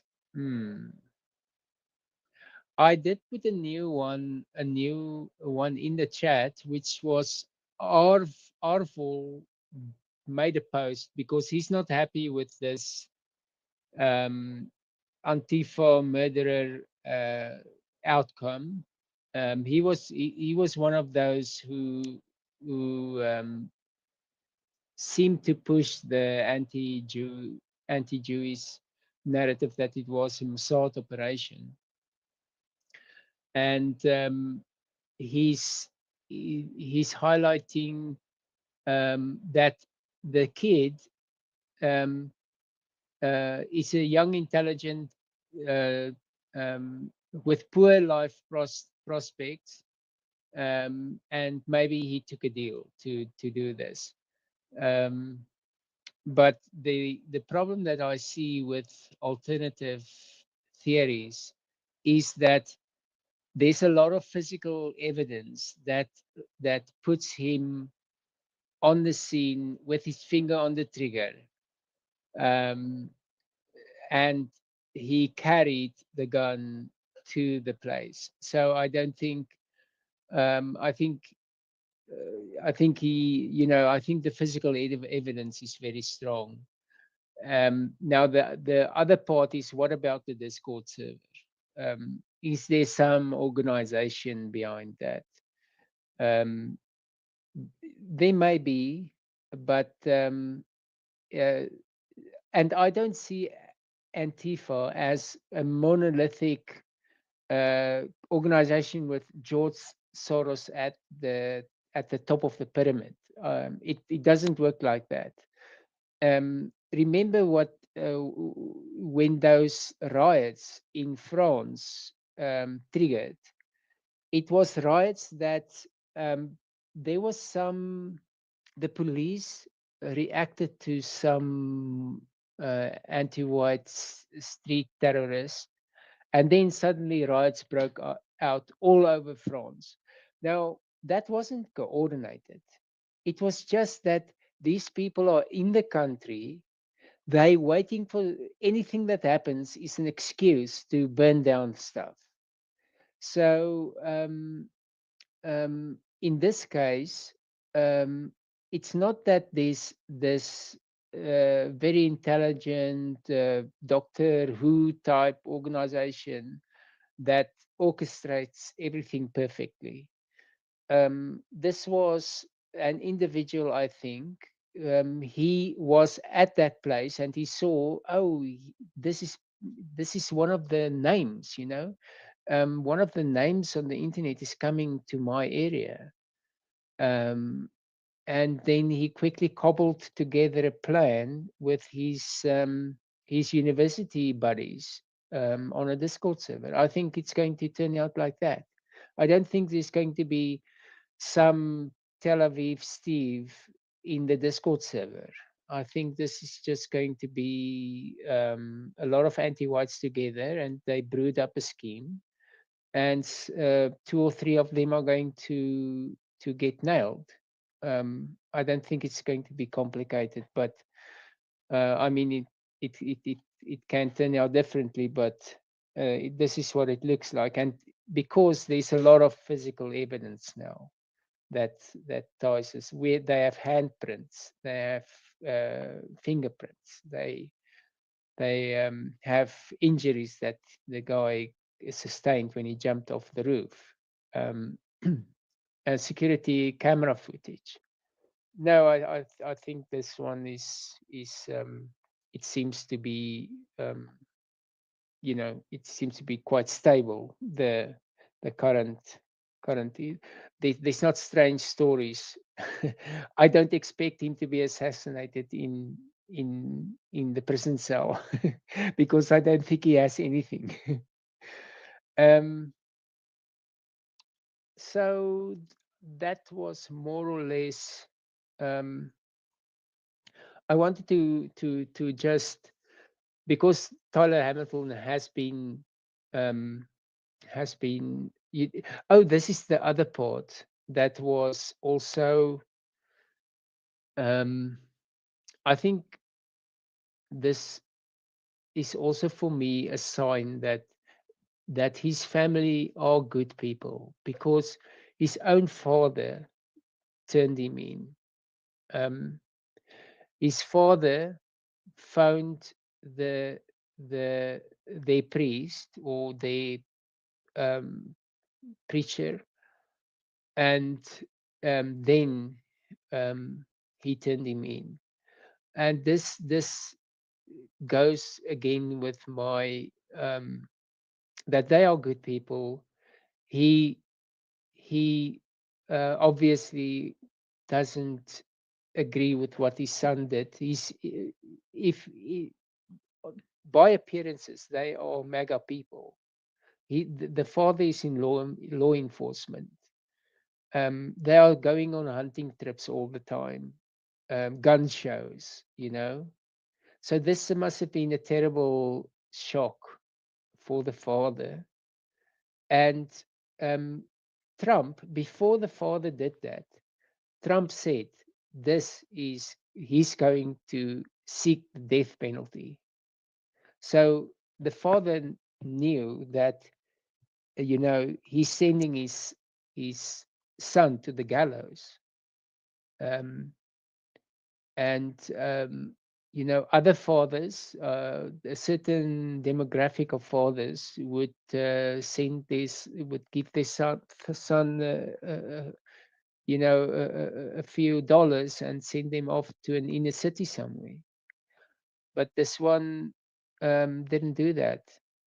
So I think these are really good people, and this is a tragic case of um, our our people who don't know how to arm their children against this evil, and they send this they send their child off into the wild and hope for the best. And in this case, their child must have landed between in a nest of snakes, and they really worked him over. In only 2 or 3 years, he comes back and he's hollowed out. He's the worst of the worst. Um, Especially seeing who he chose to murder. Um, yes, terrible, a terrible story. And this means all of us are vulnerable. A family like that, they look normal and probably are normal. So all of us, we are that family, and if we don't, if we don't deal with that, that's going to be our child who does that.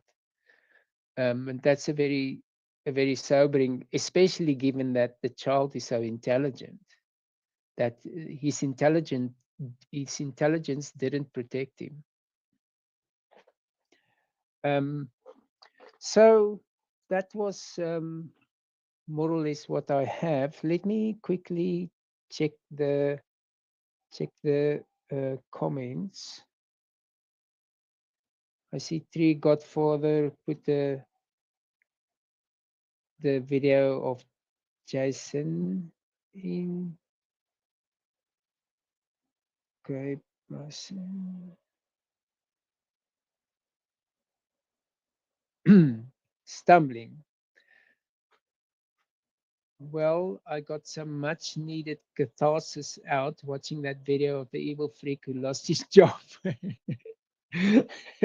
Yeah, that was that was funny. Okay, if these demons, zero sympathy, no forgiveness, everything coming to them is deserved. I hope every single bleep who celebrated is destroyed. And I cannot agree more.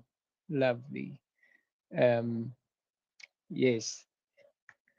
CKO, the anti-white immoral imperative, the belief that actions and policies harming or marginalizing whites are virtuous, framed as necessary for justice or equity, quote unquote. It portrays Western kind as inherently oppressive, demanding ongoing self-sacrifice while vilifying those who resist. This system moralizes diminishing white well-being as a moral duty. Beautifully said. Um, then no white killed South Africa. Okay. Okay, that's the one about George Aberonye. Okay, let's. This is Friday.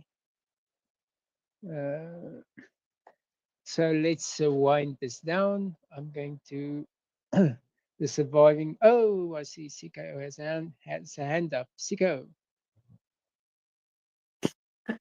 Yeah, I couldn't help but laugh at Stumbling's comment as well.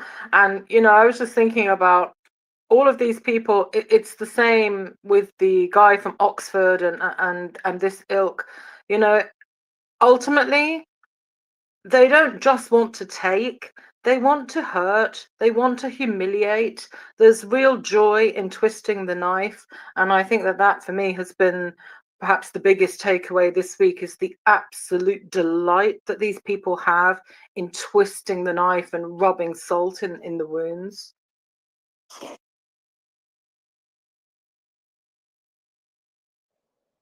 Yes, that I always say that it's we're never going to get multiracial harmony because the bill always goes to white people, and we essentially pay them off to tolerate us in our own countries. And then what do we get in return? We get more anti-white resentment. Um, so, um, oh, this is the other thing that I want to say. I listened. This was so bad. Um, I listened to the FBI press conference where they announced the identity of the. They talked about how they what they did to get this. Cash Patel was taking credit for the operations, for the wonderful police work that they did. Just after they said that the father gave up his son, Cash Patel was gushing about the this is the result of police work. Anyway, then the policeman took over, and he said he called it that he called this an attack on the American experiment. This is what he called it. Tyler, when Tyler pulled the trigger and killed, murdered, assassinated Charlie Kirk, it was an attack on the American experiment, this wonderful multiracial society. This is an attack on that. It's exactly the opposite. It's an attack on Western civilization, not this anti-white hunting ground that anti-whites turned Western civilization into. This is more of that. I was so disappointed in them. Just they are throwing their arms open and saying, come and victimize us. We disavow our civilization. We disavow our essence. We want to be accepted. And then he praised the population for their restraint.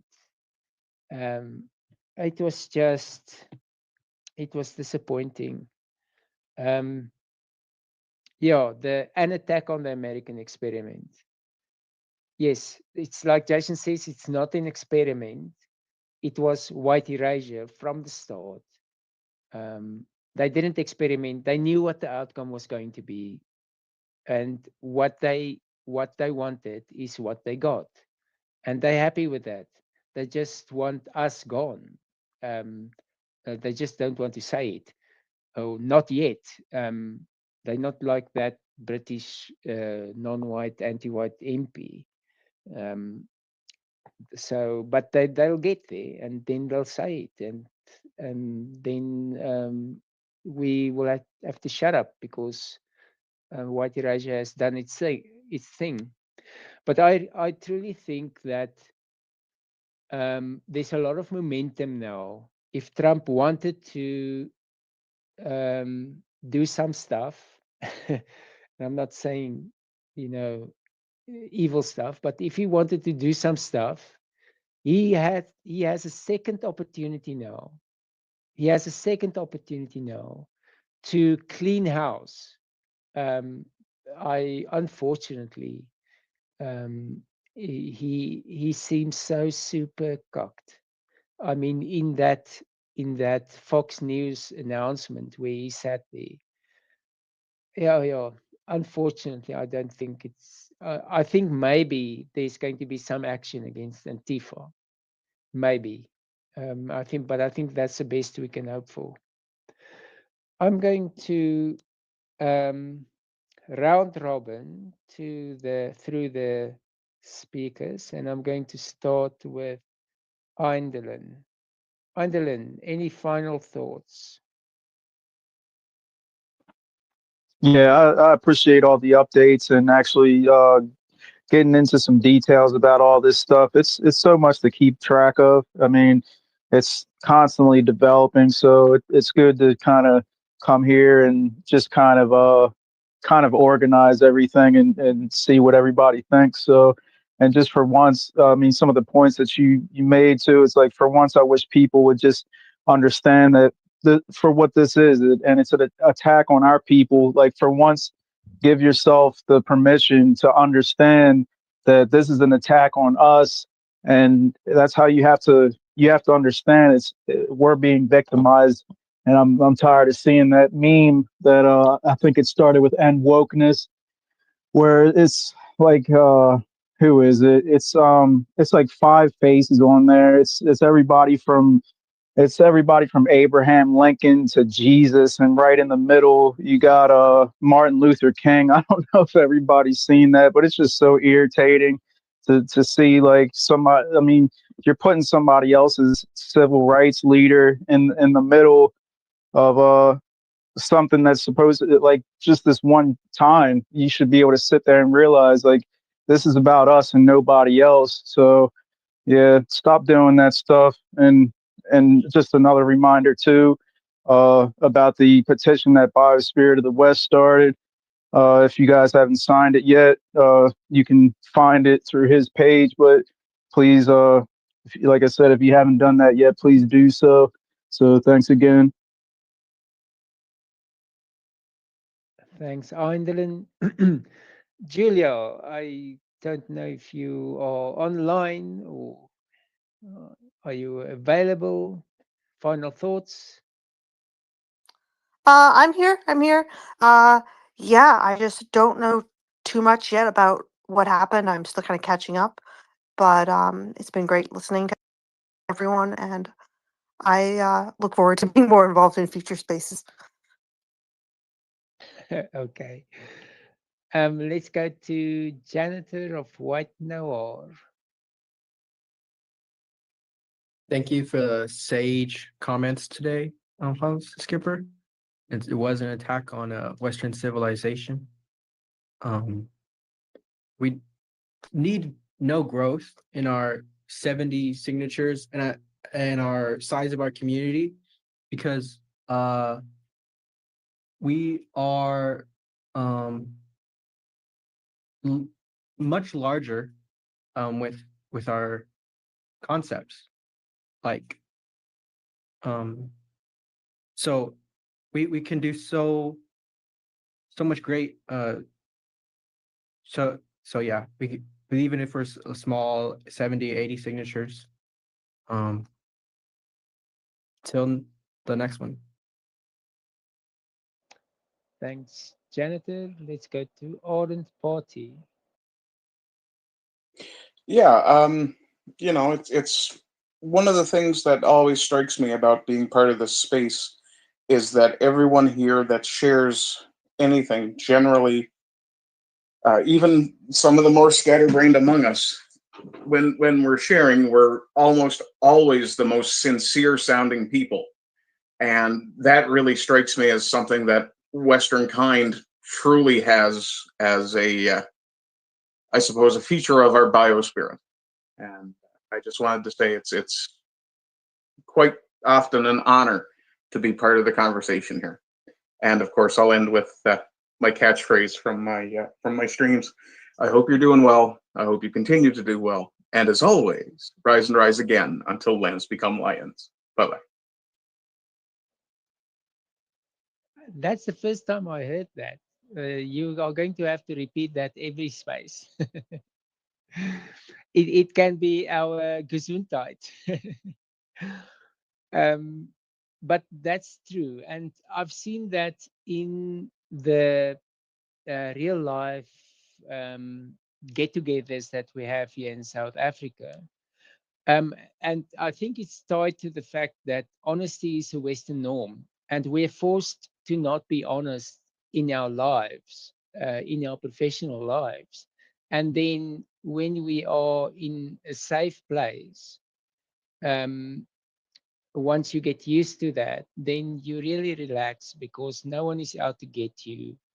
Um, and if you make a mistake, then people will correct you, and then, but there will be a path to redemption, not like at work where there's an HR conversation and now you're on the blacklist and you can't apply to any university anymore. Yes, so I think it's tied to the fact that we want to just be ourselves. We don't this Eastern Asian concept of the three faces is not compatible to us. We want to say what we mean, and we want to mean what we say. Yeah, and this space, fortunately, what the Go Free lexicon and the Go Free practice does is we can do this in public. We can be ourselves in public. Unlike, certain other communities. Thanks for that, Ardent Party. Last but not least, CKO, final thoughts. I'm struggling to compose my final thoughts, if I'm honest. But I guess really just to touch on what Eindelen said, this is warfare. It's warfare upon our people, and it ranges from what's being done to our children in the education system, right up to our people being slaughtered in public. It's all coming from the same place, and it's never been more important for us to stand up and speak. And yeah, there are little moments of sort of silver linings when you see people facing the consequences for the anti-white filth that they spew in their day-to-day life and online. So we take the wins where we can, and we move forward. It reminds me of Crowder. I think Crowder has these mugs that has something on it like filled with liberal tears or something like that. We need something like Jason can start selling some merch. Okay, I think we've come to that time. It's Friday, and where I am, it's start of the weekend basically. So let me see if I can close this out properly. This has been the Friday edition of the Shade Tree White Wellbeing NWG space. We meet here daily at 2 p.m. Eastern Standard Time. That's 2 p.m. Eastern Standard Time here on X. We practice the Go-Free lexicon and concepts as developed by Jason Kiernan, Mr. No White Kilt himself. You can find him here on X as No White Kilt NWG, elsewhere as simply No White Kilt, and on the web at nowhitekilt.org. I want to thank each and every one of the speakers and all of you who showed up to listen. You all make this space possible by bringing your diverse skills and intelligence here for all of us to share. Without all of your participation as speakers or listeners, it would just be my handsome self. Thanks again. I truly appreciate you all. Enjoy the rest of your day or evening. I love you all and hope to see you all tomorrow. Bye bye.